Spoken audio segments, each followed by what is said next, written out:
In the Belcanto technique, the vocalic production is always at all times separated from the frequency production. And the larynx takes care of the frequency. It's our pitchfork. It's like the soul of the violin. It's this piece of wood that is inner and it has to do its own vibratory work, left alone because it has to vibrate in a free way in order not to, get stuck. And the hard part of Belcanto is to keep that diction very clear, but at the same time extremely far away from the place of the frequency emission, of the frequency of production. So let's try and do a reading of the aria. I'll recite it for you, and you'll just sink in yourself, looking at these vocal volumes, vocal shapes, as if they were boxes. Instead of vowels, they were, triangles or pyramids or whatever. And leave your instrument alone and explore by forcibly,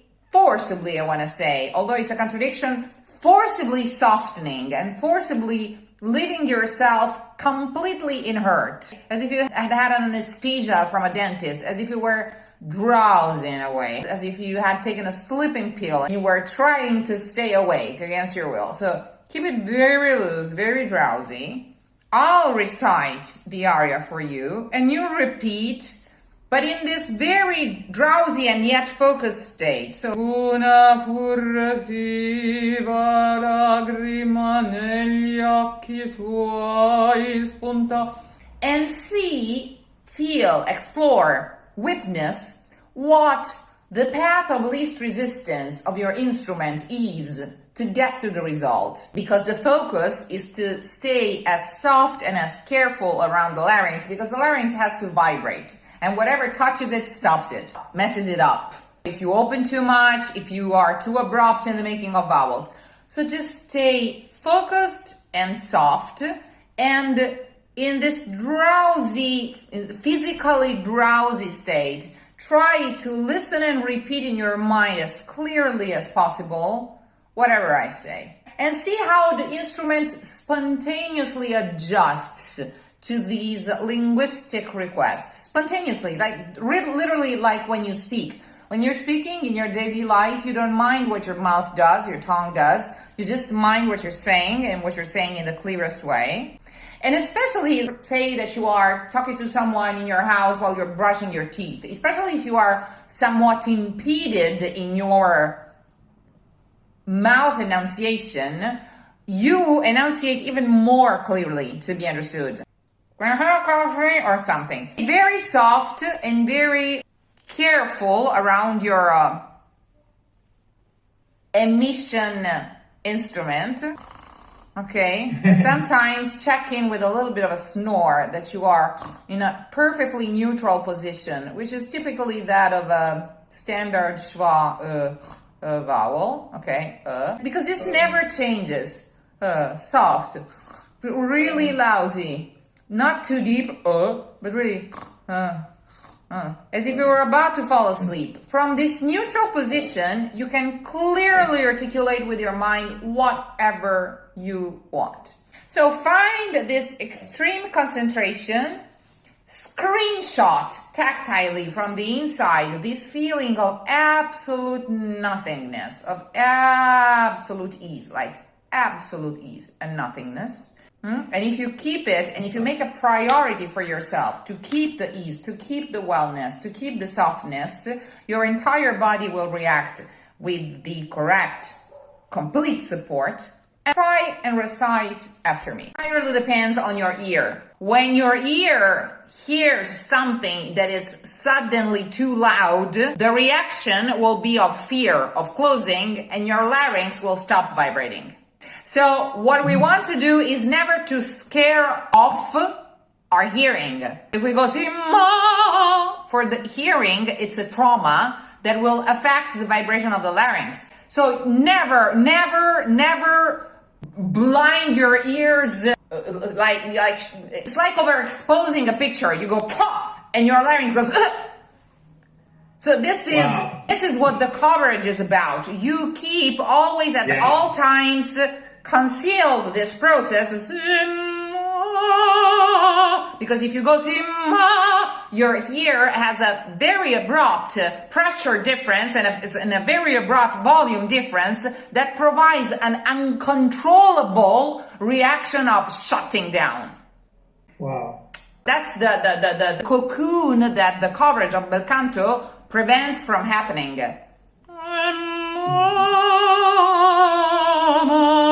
It's really swallowed, it's really inner, and the volume is provided by a number of things.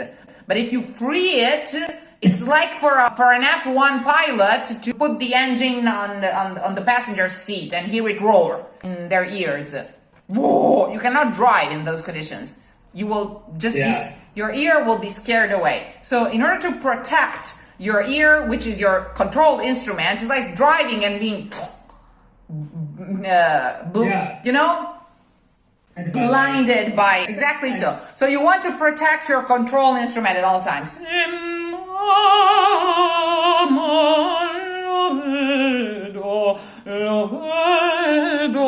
You move from this.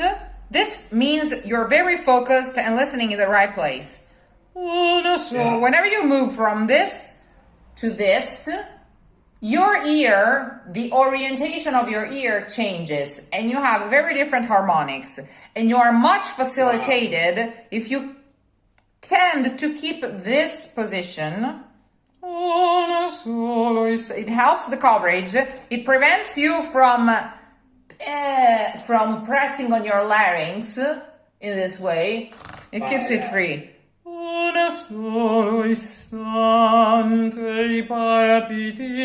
So sing softly to your inner ear and caress it and encourage it to open. Don't scare it off. Don't scare it away. Don't shout at it from the outside. Soft and intimate.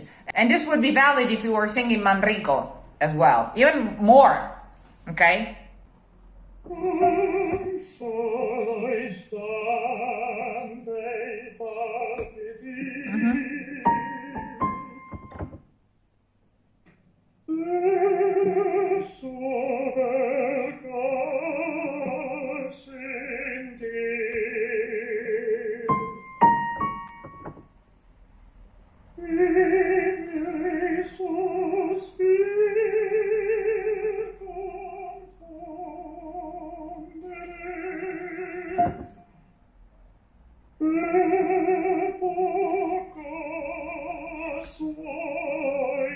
You have to be able to literally hear them the way you just said in your mind, because if you deafen yourself with your own sound, you will not be able to hear your own thoughts. And that's what will literally blindfold you while driving. So never get to a level of volume that either scares your ear shut down or prevents you from listening clearly to your own thought, because your thought shows you the way. So those vowels you must hear in your mind. And in order to do that, you never have to distract yourself with your own voice, with your own outer voice. Also because it's past tense. Once it's out, goodbye. It's just decaying and you're not interested in it anymore. You can only control what's coming next, not the news that is old news. Okay? Confondere. Practice like this, exactly like this. Is this how I should practice phrase by phrase? Is there ever a point where I can feel confident enough to like... You will easily find out for yourself. I want you to do whatever feels more comfortable for you. I mean, this is really well sung. If you auditioned it like this already, of course, when it'll get more and more lubricated, you will be just spontaneously release more mental energy in the diction and also acquire some volume also due to the adrenaline to a number of consonants. But this is the technique. Wow. This is the technique. Then there are variables that can add energy to it, which also translates into volume.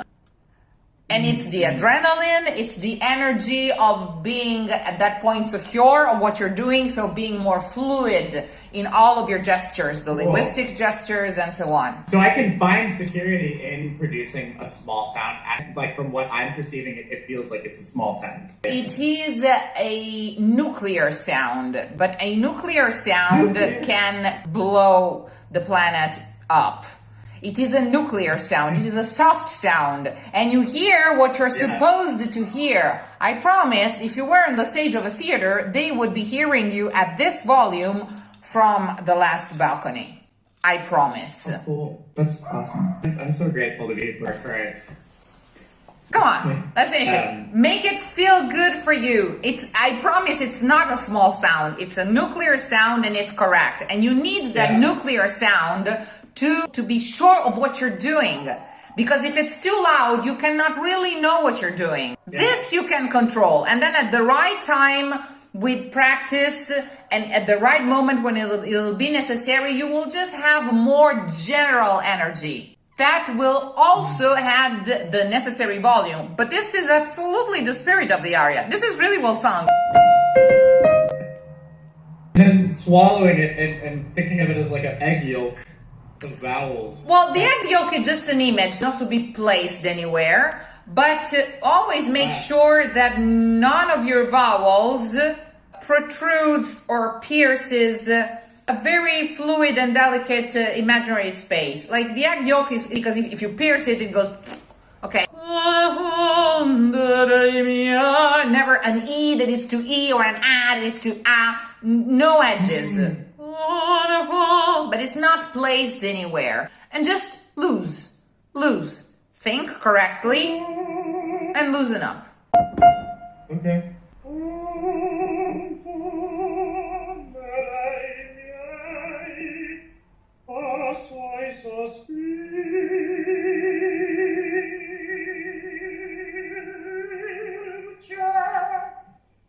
The portamento is to be made by the dragging of the phonetics. Literally drag the vowel.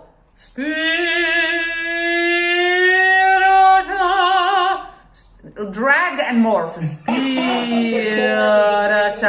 Spirata. Spirata. And you have to do it carefully or it'll break. Spirata. Okay? Like moving the baby from your arms to the cradle without waking him.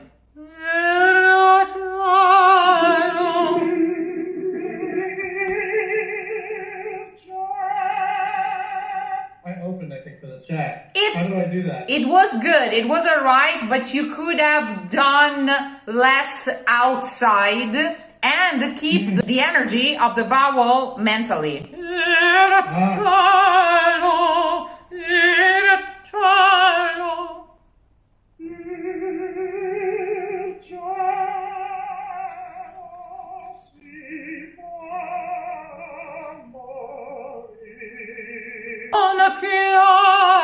Sorry?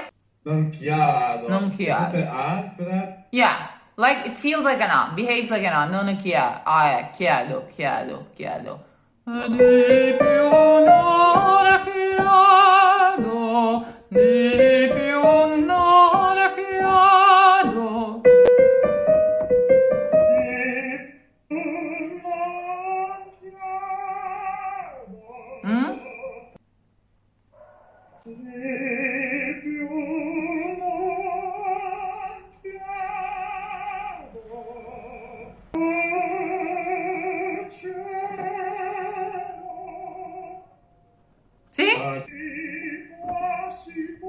I lost it. The priority when you're practicing is not to move, is ultimately the technical response to small sound versus bigger sound is that this is a nuclear sound.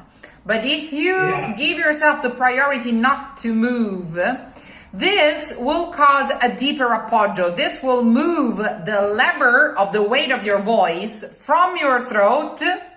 This is your head, okay? This is your mouth, which you keep shut. This is your throat, okay? Keeping the mouth shut and avoid releasing the tension in this area will move the focus of the lever down to where it's supposed to be. to your lowest part. So if you shut this door, this one will finally start working, and you will see that will lubricate and lubricate and lubricate. And so when you will want to impress more energy to the sound, the appoggio will go PAM without you working on the upper part of your instrument. And that's what we want, ultimately. Wow. Okay? That's amazing. Amazing and easy at the same time. And it became popular because it was easy, not because it was hard.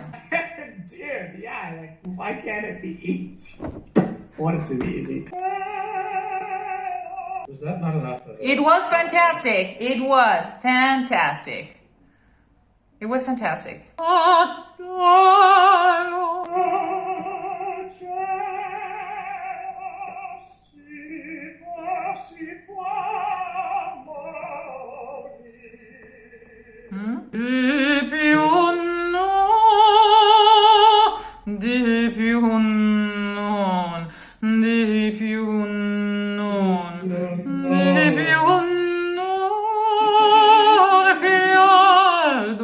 And if it feels in danger, cover it. Like, loosen up even further.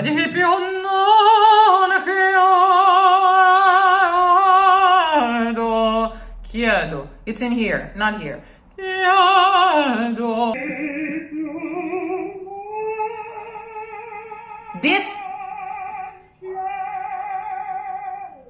chiedo was fantastic. The non is closed because it's atonic. Monosyllable, atonic, so it's closed. Non. And it's really important that you do it closed. Because if you open it, you will get tired to the chiedo. Non chia. Non chia. Non chia. Non chiedo. Non chiedo. Non chiedo too much.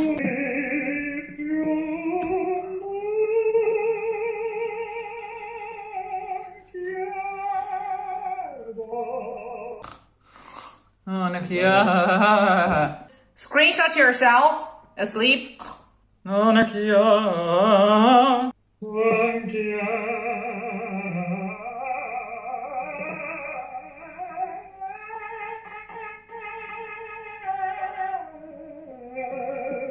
Yes? The more you loosen up, the more your deeper appoggio will have to do something for you at some point. Mean it, but don't act on it. Mean it, but don't act on it. And see how your body, in its entirety, contributes to the end.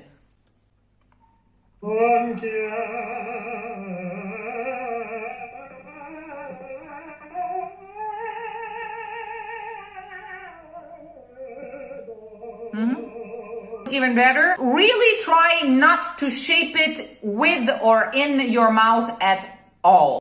At all. Your tongue was swollen for some reason. This.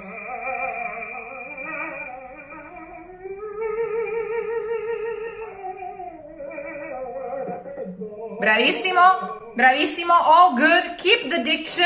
Keep the energy in the meaning of that. It's really ecstatic and aroused in a way.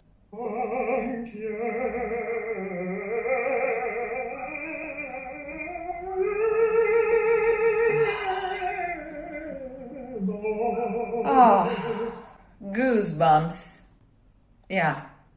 You are the James Dean in this piece. We all have to fall in love with you when you sing this aria. We have to go, oh, I hope he's happy for the rest of his life. Such a good guy. Listen to him.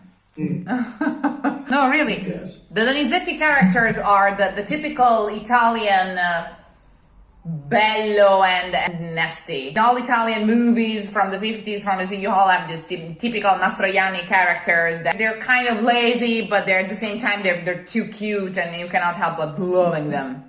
So it's very innocent in a way, which doesn't mean shallow or white. No. It's very sexy, but very innocent. Let's do the cadenza one more time.